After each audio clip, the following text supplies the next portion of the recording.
48 First Alert Weather Forecast with meteorologist Jeff Desnoyers.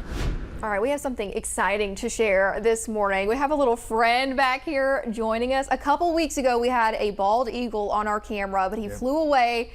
I'm pretty sure this is a bald eagle. He looks like he has a little white head. I know it's hard for y'all to see at home, but yeah, and the sun, the way the reflection is off the sun coming up behind it, kind of hard to tell, but it does look like a bald eagle. And having breakfast with us this morning. Yeah, he's chomping down this morning. But yeah, I'm gonna believe that it's the bald eagle. This is our redemption from the other week. Yeah, I actually took a picture of that bald eagle that day. I still have it on my cover photo on my Facebook page, but I think right now we have another sighting. This is what happens when you actually turn the Guntersville camera around a little bit and see the sunrise. It's great. A lot of stuff on the roof. It gets in the way, but it also looks like a little home for this little guy right there. There it is.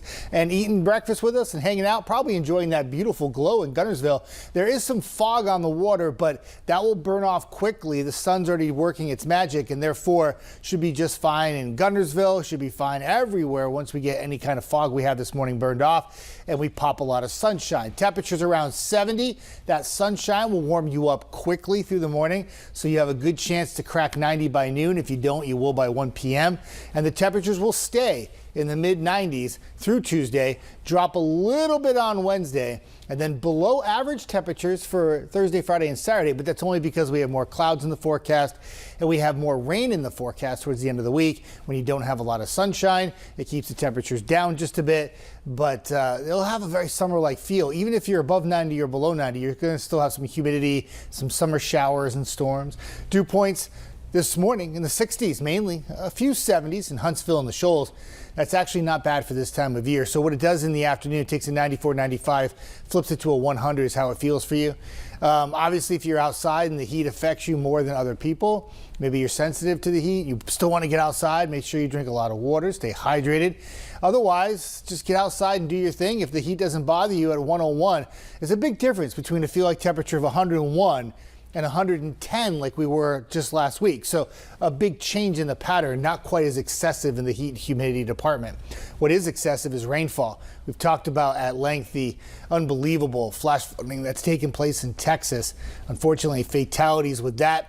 We also have more in the way of heavy rainfall in the Carolinas, and it does look like that some flash flooding will take place in interior North Carolina today in the Raleigh-Durham area because of heavy rainfall.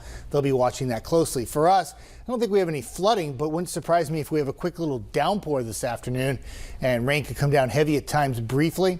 Whatever pops in the afternoon backs off in the evening, and then tomorrow we do it all over again. Temperatures in the mid-90s today, mid-90s on Monday. Maybe just a hint more humidity on Monday, and you see the showers and thunderstorms firing up. I think this forecast model is a bit overdone. I don't even think the coverage is that impressive, but nonetheless, a brief downpour in the afternoon and evening is certainly possible.